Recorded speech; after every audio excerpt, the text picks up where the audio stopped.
To our YouTube channel. ಇವತ್ತು simple ಆಗಿ ಮತ್ತೆ ಕ್ವಿಕ್ ಆಗಿ ಉಪ್ಪಿಟ್ಟನ್ನ ಹೇಗೆ ಮಾಡೋದಂತ ನಾನು ನಿಮಗೆ ಹೇಳ್ಕೊಡ್ತಾ ಇದ್ದೀನಿ. ಮೊದಲನೇದಾಗಿ ಸಾಸಿವೆ, ಉದ್ದಿನಬೇಳೆ ಮತ್ತು ಕಡಲೆಬೇಳೆ, ಉಪ್ಪನ್ನ ತಗೊಂಡಿದ್ದೀನಿ. ಉಪ್ಪು, ಬೆಲ್ಲ, ಕರಿಬೇವು, ಈರುಳ್ಳಿ, ಮೆಣಸಿನಕಾಯಿ, ಟೊಮ್ಯಾಟೊ, ಇಲ್ಲಿ 1 ಬೌಲಷ್ಟು ಉಪ್ಪಿಟ್ಟು ರವಾನ ತಗೊಂಡಿದ್ದೀನಿ. ಕೊತ್ತಂಬರಿ ಸೊಪ್ಪು, ಎಣ್ಣೆ ಮತ್ತು 1 ಟೇಬಲ್ ಸ್ಪೂನಷ್ಟು ತುಪ್ಪ. ಮೊದಲಿಗೆ ಒಂದು ಪ್ಯಾನ್ನ ತಗೊಂಡು ಅದಕ್ಕೆ ಇವಾಗ ಸ್ವಲ್ಪ ಉಪ್ಪಿಟ್ಟು ರವಾನ ಹಾಕ್ಕೊಂಡು ಒಂದು 2 ನಿಮಿಷ ಇದನ್ನ ಹುರ್ಕೊಳ್ಬೇಕು. ಸ್ವಲ್ಪ ಕೆಂಪಗಾಗೋ ರೀತಿಯಲ್ಲಿ ಇದನ್ನ ಹುರ್ಕೊಳ್ಬೇಕು. ಇದನ್ನ ಇವಾಗ ಹುರ್ಕೊಂಡಿದ್ದಾಗಿದೆ. ಒಂದು ಬೌಲಲ್ಲಿ ಇದನ್ನು ತಗೊಳ್ತಾ ಇದ್ದೀನಿ. ಇದಕ್ಕಿವಾಗ ಎಣ್ಣೆ ಮತ್ತು ತುಪ್ಪನ ಹಾಕೊಳ್ತಾ ಇದ್ದೀನಿ.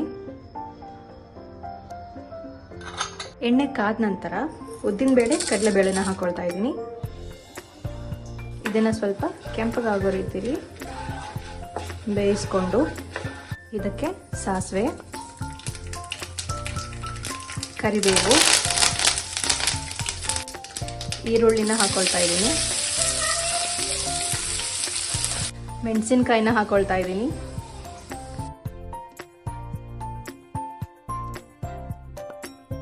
ಈರುಳ್ಳಿ ಕೆಂಪಾದ ನಂತರ ಟೊಮ್ಯಾಟೊ,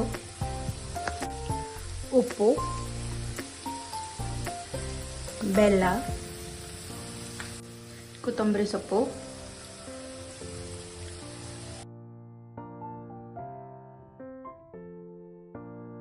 ಇವಾಗ ಇದಕ್ಕೆ 1 ಕಪ್ ರವಾದಷ್ಟು 1.5 ಗ್ಲಾಸ್ ಅಷ್ಟು ನೀರನ್ನು ಹಾಕೊಳ್ತಾ ಇದ್ದೀನಿ.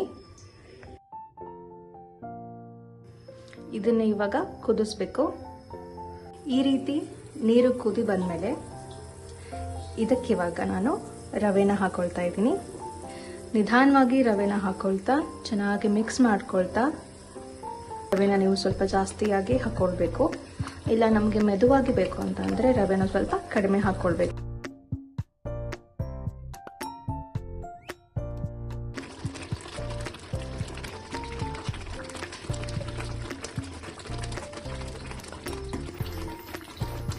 ಇದು ಇವಾಗ ಆಗಿದೆ. ಇದನ್ನು 1-2 ನಿಮಿಷ ಕ್ಲೋಸ್ ಮಾಡಿ ಇಟ್ಟಾಗ ಸ್ವಲ್ಪ ಗಟ್ಟಿಯಾಗುತ್ತೆ. ಎಷ್ಟು ಬಿಸಿ ಬಿಸಿಯಾಗಿ ಉಪ್ಪಿಟ್ಟನ್ನು ಮಾಡೋದನ್ನು ನಾನು ನಿಮಗೆ ಹೇಳ್ಕೊಟ್ಟಿದ್ದೀನಿ. ಈ ರೆಸಿಪಿ ಏನಾದರೂ ನಿಮಗೆ ಇಷ್ಟ ಆದರೆ ಲೈಕ್ ಮಾಡಿ, ಶೇರ್ ಮಾಡಿ ಹಾಗೂ ನಮ್ಮ ಚಾನಲ್ನ ಸಬ್ಸ್ಕ್ರೈಬ್ ಮಾಡ್ತಾನೆ ಇರಿ. Thank you.